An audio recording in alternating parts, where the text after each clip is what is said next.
मोदी जी ने कैबिनेट में बहुत ही महत्वपूर्ण फैसला किया है, जो अपने मिथिलांचल के लिए, जो अपने बिहार के उत्तरी भाग के लिए एक निर्णायक फैसला है।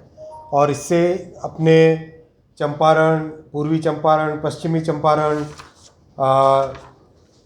सीतामढ़ी, दरभंगा, मुजफ्फरपुर और पूरे के पूरे मिथिला अंचल को बहुत इसका लाभ मिलेगा। तो मैं इस प्रेस कॉन्फ्रेंस की बैठक में माननीय श्री सतीश चंद्र दुबे जी, श्री राजभूषण चौधरी जी, श्री जायसवाल जी, गोपाल जी भाई साहब ठाकुर जी, देवेश चंद्र ठाकुर जी, मिसेस लवली आनंद जी, श्री अशोक यादव जी और श्री सुनील कुमार जी, सबका मैं स्वागत करता हूँ। आपने कम शॉर्ट नोटिस पे सब ज्वाइन किया, आप सबका धन्यवाद।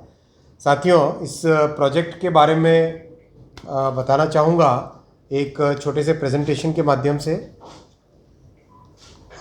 ये प्रोजेक्ट बहुत ही हमारे लिए, सबके लिए इम्पॉर्टेंट प्रोजेक्ट है।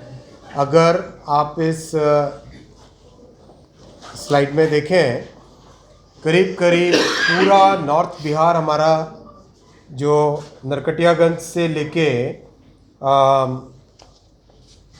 रक्सौल से लेके सीतामढ़ी, सीतामढ़ी से दरभंगा और फिर सीतामढ़ी से मुजफ्फरपुर, ये पूरा का पूरा एरिया इससे कवर होता है।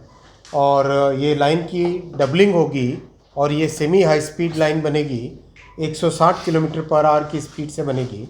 और इसमें कई सारे ब्रिजेज़ हैं, करीब 40 से अधिक तो ब्रिज बनेंगे, क्योंकि अपना जो मिथिलांचल एरिया है इसमें बहुत सारी नदियाँ, बहुत सारे छोटी और बड़ी नदियाँ आती हैं। तो करीब 3 तो बहुत बड़े ब्रिज बनेंगे, 99 बनेंगे मेजर ब्रिज और 200 से अधिक बनेंगे माइनर ब्रिज, यानी टोटल 310 से अधिक ब्रिज और पुल इसके अंदर बनेंगे। 160 किलोमीटर पर आवर की स्पीड पे गाड़ी की स्पीड रहेगी इस लाइन पे। और 4,500 करोड़ का प्रोजेक्ट है ये। 4,500 करोड़ रुपए का इन्वेस्टमेंट आएगा इस प्रोजेक्ट में। बड़ी रिवर है बागमती, इस पे बागमती पे बड़ा ब्रिज बनेगा। 46 है टोटल स्टेशन, 46 स्टेशंस हैं जो इससे बेनिफिट होंगे और 5 जंक्शन स्टेशन है। फिर करीब 10 फ्लाईओवर बनेंगे और 5 अंडरपास भी बनेंगे इस प्रोजेक्ट में। बहुत बड़ा प्रोजेक्ट है। इस प्रोजेक्ट से अपने पूरे उत्तर बिहार के लिए, पूरे मिथिलांचल के लिए इकॉनमी में बहुत बड़ा लाभ आएगा। अगर आप इस स्लाइड को आप देखें तो नॉर्थ बिहार में पोर्ट से कनेक्टिविटी कैसे मिले, ये एक बहुत बड़ा अपने सबके सामने चैलेंज था कि अगर कोई फैक्ट्री लगाना चाहे तो पोर्ट से कनेक्टिविटी चाहिए, अगर कोई कार्गो टर्मिनल बनाना चाहे तो पोर्ट से कनेक्टिविटी चाहिए, अगर कोई बड़ा इकोनॉमिक एरिया बनाना चाहे तो पोर्ट से कनेक्टिविटी चाहिए। तो आपने ध्यान दिया होगा कि कुछ दिनों पहले कैबिनेट में कई मिसिंग लिंक थे जो नॉर्थ बिहार को और बिहार को पोर्ट से जोड़ता है। ऐसे कई सारे छोटे छोटे प्रोजेक्ट्स, छोटे बड़े प्रोजेक्ट्स सैंक्शंस हुए हैं।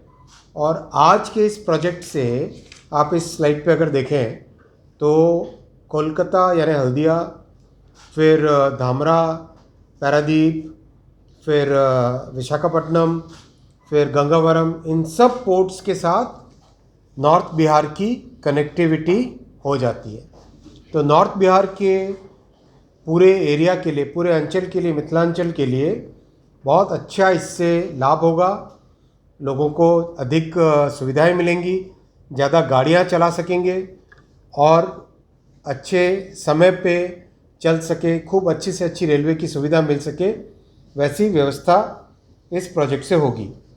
इस प्रोजेक्ट के बनने के बाद में जो नॉर्थ ईस्ट की जितनी भी ट्रेन्स हैं, वो ट्रेन्स अगर आप इस वाले स्लाइड पे देखें, नॉर्थ ईस्ट की सारी ट्रेन्स, ज़्यादातर ट्रेन्स अब इस कॉरिडोर से जाएगी, यानी ये बहुत बड़ा ट्रांसपोर्ट का कॉरिडोर बन जाएगा। आपको जानकारी है ये कि नॉर्थ ईस्ट के साथ ऑल्टरनेट कनेक्टिविटी के लिए भारत सरकार, माननीय प्रधानमंत्री जी लगातार प्रयासरत रहते हैं। तो ये एक बहुत अच्छा ट्रांसपोर्ट कॉरिडोर नॉर्थ ईस्ट के लिए बनेगा। फिर जो हमारी सांस्कृतिक धरोहर है, जो फेमस हमारे सांस्कृतिक केंद्र हैं, सीतामढ़ी माँ सीता जी का जन्म स्थान, फिर काठमांडू पास में नेपाल में, नेपाल का जो कैपिटल है वो भी इससे जुड़ता है, मतलब उसकी कनेक्टिविटी एकदम नज़दीक हो जाती है। फिर जनकपुर, लुम्बिनी, कई जो इम्पोर्टेंट हमारे सांस्कृतिक केंद्र हैं वो भी इससे जुड़ते हैं। फिर भारत और नेपाल के बीच में जो व्यापारिक एक्टिविटी है उसको भी इससे बेनिफिट मिलेगा। उधर से भाई डिवीज़न से म्यूट कर दें।